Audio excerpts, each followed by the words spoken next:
లూకా సువార్త 18వ అధ్యాయము 9వ వచనం నుంచి 14వ వచనం వరకు.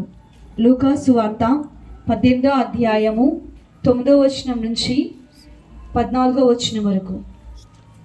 పరిసయుడు సుంకరి.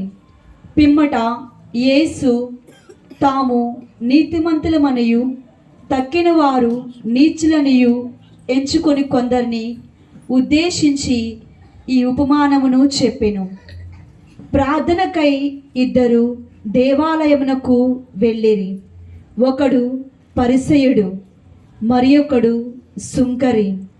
పరిసయుడు నిలుచుండి తనలో తాను, ఓ దేవా, నేను ఇతరుల వలె లోబిని, అన్యాయము చెయ్యువాడను, వ్యభిచారిని కాను, ఈ సుంకరి వంటి వాడను కాను.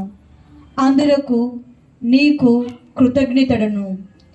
నేను వారమునకు 2 మారులు ఉపవసింతును, నా ఆదాయములో 10వ వంతు చెల్లించుచున్నాను అని ప్రార్థించెను.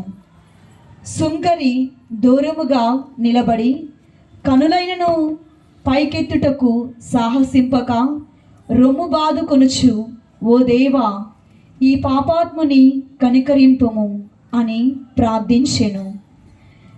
దేవుని ఎదుట నీతిమంతునిగా పరిగణింపబడి ఇంటికి వెళ్ళినది ఈ సుంకరియా కానీ ఈ పరిసయుడా కాదు అని మీతో చెప్పుచున్నాను.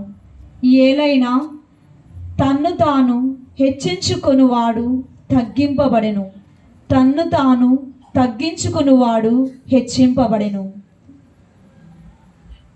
ఇది ప్రభువాక్కు.